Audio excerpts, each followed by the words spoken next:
Hi guys, welcome back to my channel. So it's me again, ang inyong Inday Irene. So for today's video na to karon kay maghikay ta sa panyapon. So maghikay ko sa panyapon guys with my mga anakins. Hi. So ato ring lutuon karon is naay Adidas or tail sa manok. So mao dinhi akong lutuon karon sudan namo sa panyapon. So tail sa manok mga design unsa man ni kayo nabunog maning tiilaw ingani na ni ang color. So apo din tay isda diri nga ipakilaw daw ni siya sa uyuan ni Dudong kay namukot na pud sila kaganina unya mao ni iyang bahin. So ato ni siyang hinluan kay para ato pud ni siyang makilaw. Pasa. Wala di ko maginluan is ako mga anakins na rin na sila di o magpail na sila ang hinugasan nga plato. So dito rin mi naghugas sa gawas kay diri guys kanang puno among banggira sa mga stock nga tubig. Kay mag-stock mi og tubig kay among tubig diri nga water district is wala nay agas. Mga simana na ni siya guys, wala agas-agas ang among tubig. So kung mag-uwan mag-stock mi tubig para nami paghugas diri sa among banggira. So naadi ko diri sa gawas karon maghinlo sa tiil o kaning isda. Ato din unahon ang tiil pagkuha sa mga kuko guys. Kay para ato siyang malatan or malapwaan ba. Ato siyang manikyuran daan ay haday nato siya hugasan. Natingala ko ani nga kulor sa tiil guys kay umura siya og nabunog. Unya natingala ko ani gipapalit nako ni Dudong nga tiil kay napapalit ko sa iya og 1 ka kilo. Pero murag 1/4 ra. Di-scam ko ni Dudong. Wala day siya dire ko ang basketball kay Domingo karon guys, basta Domingo pinduan aning basketball. So kamera diri sa ako mga anakis na bilin. So kani siya hinluan tani daan para atong maluto dayon. Kani isda hinluan ako daan dayon siya raw niya ani magtimpla. Hinluan man ako daan para niya pag abot niya is timplahan na lang niya. So ingana ra mga guys ba. Basta magluto gani kog tiil sa manok guys. Ako gini siyang hinluan, di gini siya pwede nga dili hinluan. Manikyuran gid nimo siya. Dayon pangwaon na nimo siya mga ingana oh. Kay kasagara gyud lagi ingani kanang ilahang silbi kubal ba. Ilang kubal sa ilahang lapa-lapa. Lapa-lapa unsa daw? So dapat gid siya guys hinluan gid siya. So naman ang gid ko og manicure sa tiil sa manok, manicure. So naman na di ko tanggal sa iyang kuko sa iyang mga kubal-kubal. So karon ato siyang hugasan kay para ato na din siyang malatan. Kay gusto ko aning tiil sa manok mga day kung lutuon sa mga day kanang humok para dili ko ma problema og tiit ba.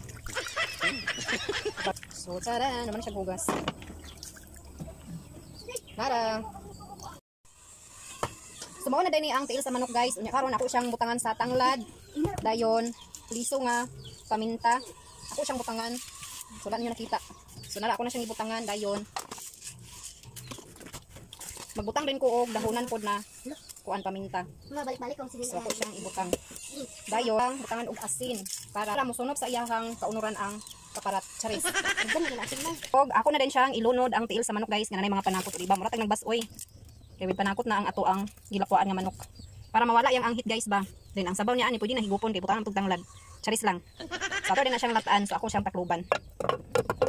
So karon mag-proceed na pud diri sa atong isda. So kanina pud atong hinluan may gani kay wala gikaon sa iro akong isda nga gidigin diri sa gawas guys. So karon ato na pud ni siyang hinluan so natay isda nga ngani ang tagas og kuan. Kasi klase na nga isda, marag gyapon nga isda ko nakuha nila kung miagi. Hukot lagi hapon ni nga nakuha nila nga isda kay namukot sila ganina sa kubto. So muna iyang bahin ni Yoyo, iyang hatag kay ipakilaw niya. So kilaw ni namo, then tagaano din namo siya para makatilaw pud siya sa iyang kuha. Isud man puno din ato tagaano nga siya nanguha. Charis. Ito mga guys, ako na din siyang ibutang diri kay para ato na siyang mahinluan. So natay gunting kay mo ni atong igunting sa iyang ulo ug sa iyang mga bukog diri sa kilid. Puti di kini hinluan nga isda guys. Okay. Ano din siyang hinluan pag sakto. Ay dili man ingon ko kay panguntingon naman nimo pero ang iyang himbis bitaw kuan kanang dulot kay ang himbis ba. Dili kay sa iyang panit ang himbis o naon na siya pag hinlo.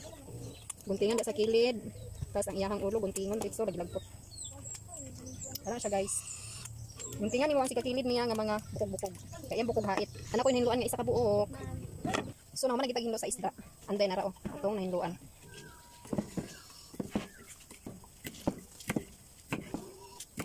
So naman na ko gihinlo og gutad sa atong isda unya. Mara din siya gutad guys. So kana ko ni siyang hugasan otro. Para finished product na gid ni siya ang atong isda. So wala mo ko isalaan so inyo na ni siya. Inarmi ra niya patawagas.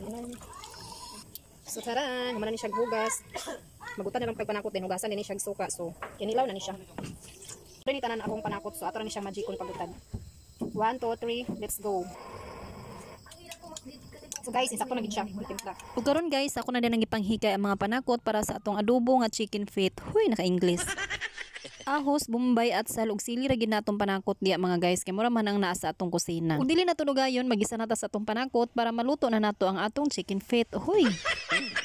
Ug nagisa naman nato tanan panakot so karon nato na ilunod ang atong tiil sa manok. Human dili gina mawala ang pagmikos-mikos para mamikos-mikos ang iyahang kalami. Charis. Ako din gilunuran og karabanso sa akong adobo nga tiil sa manok. Wala lang, trip lang guys. Pagkahuman na ako na din siyang gilunuran sa suka og toyo para mura na gina siya adobo. Huy! Dili gina mawala ang pagmikos-mikos and pagkahuman takloban kadyot para mo sticky pa iyahang sabaw. Well, di ko na busy gatiman sa among panihapon. Si Dongski na busy po din ni siya sinugba sa paa nga bihag sa manok diri sa gawas. So guys, muna din ni among panihapon for today's video. So mo ning kinilaw guys oh. So gamay na ni siya kay tagaan na mo si Yuyo sa kinilaw. So atong tiil gitagaan niya po namo sila dito sa tiil nga adobo. Then atong karabansos nga gisagol dito adobo akong gilain no kay ako ra may makaon ani. With bahaw nga luto then ang kuan ni Dongski iyahang sinugbang nga bihag. So siya ray makaon ana. So mana among ready for today's panihapon namo guys. So dire ko taman kay akong cellphone na lubat na so thank you for watching.